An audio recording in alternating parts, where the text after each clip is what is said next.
This Monday morning.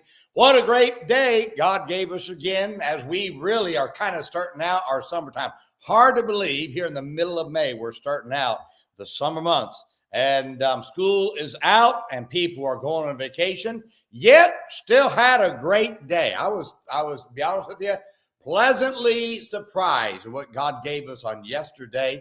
And with visitors and attendance, people still being saved, people still getting baptized. Good way to start out the summer months. And I'm looking forward to seeing what God's going to do as we've got a very busy summertime here at the Maranatha Baptist Church.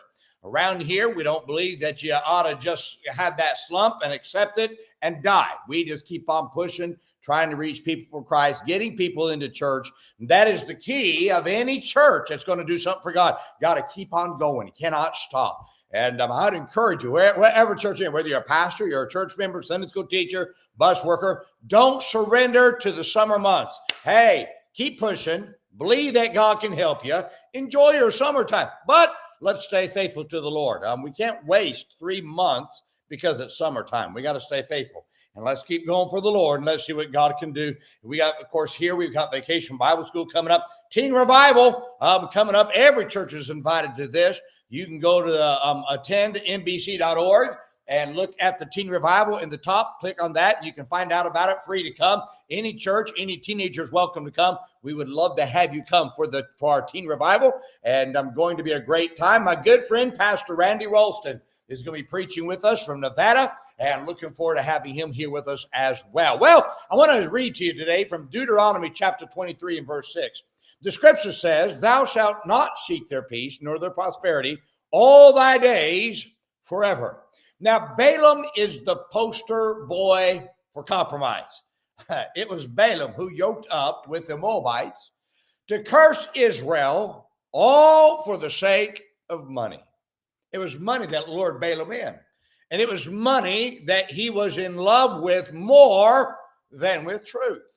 Now, God said that Israel was not to seek or to make peace with the Ammonite or the Moabite. In other words, seeking peace with these people would be seeking peace with the enemy.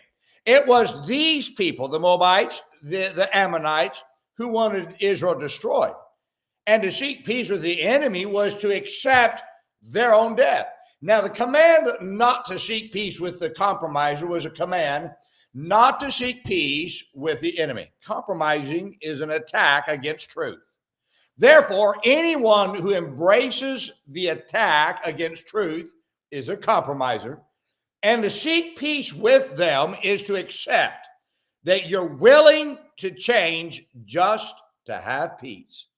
Now, peace is not what we should seek for, but truth is what we should desire to hold high. To seek peace at any cost means you will accept compromise at some point, which is the enemy of truth. Therefore, there must never be compromise in the vocabulary of the believer. To accept compromise means you must leave truth to be at peace with those who are at odds with you for standing for the truth. Now, there are many in our day who would rather accept compromise to be at peace and to be popular than to fight for truth. Now, Jude 1:2 still says, "Beloved, when I gave all diligence to write unto you the common salvation, it was needful for me to write unto you and to exhort you that ye should earnestly contend for the faith, which was once delivered unto the saints." Many don't like the word contend because to contend means someone has to fight. Now, Paul said in 2 Timothy chapter 4, verse 7, he says, "I have fought a good fight."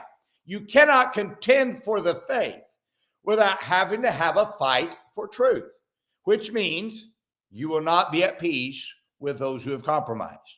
Now, there's 2 thoughts I want you to remember about this that will help you out. First, accepting compromise at any level always destroys future generations. All it takes for truth to be silent is for one generation to compromise for the sake of peace. If you love your children, you love your grandchildren, you want them to enjoy the blessings of God, then compromise must never be an option. You've got to remember that once you start to move toward compromise, You've accepted a position of change, which means you will never stop changing. Once you start that move, it never stops. Nobody has ever stopped changing who accepted one step of compromise. Second, you are not a bad person if you fight for truth. So I want you to get this. Are you afraid to fight? Are you afraid to fight that which would hurt your child? Why would you be? Do you hate and fight drugs because you know drugs will hurt your child? Now, of course we're not. Now, let me be very clear. That fighting against compromise is fighting for your children to enjoy God's blessings because they follow truth, just as much as it is to fight drugs and alcohol. If truth is your love, you will hate anything that will hurt truth. And it will cause you to stand up, fight against it, or anyone who's attacking truth. Now, I'm not saying you should go pick a fight with people. I am saying this. I am saying we need a generation of believers that get some backbone and some preachers that get some, go have a spine transplant from a noodle to a backbone and fight for what's right. Good night. Making peace with the compromisers. It's always a decision for destruction. You always make truth. If you make truth your love and focus, making peace with compromise is never an option. Too many people have gone down this road of saying, well, I just don't want to fight. It's not my battle to fight.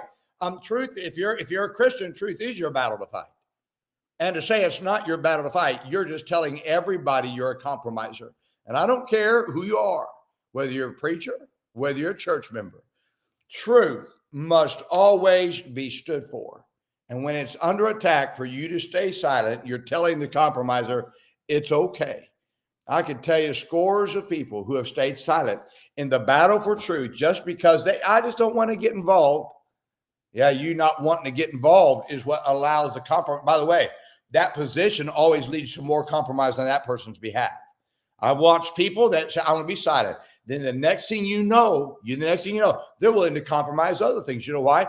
Because compromise doesn't have a boundary.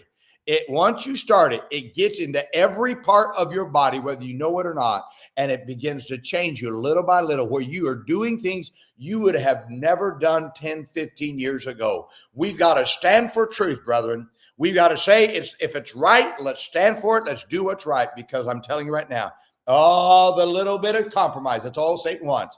He always says, if I can just get him to move just a little bit, he knows he's got you. So don't move. Stand. You're not a bad person because you fight for truth and stand against compromise. Well, I hope this is a great challenge to you today. Now, let's remember today and throughout this week as we go forward, hey, be good to everyone. Everyone's having a tough time.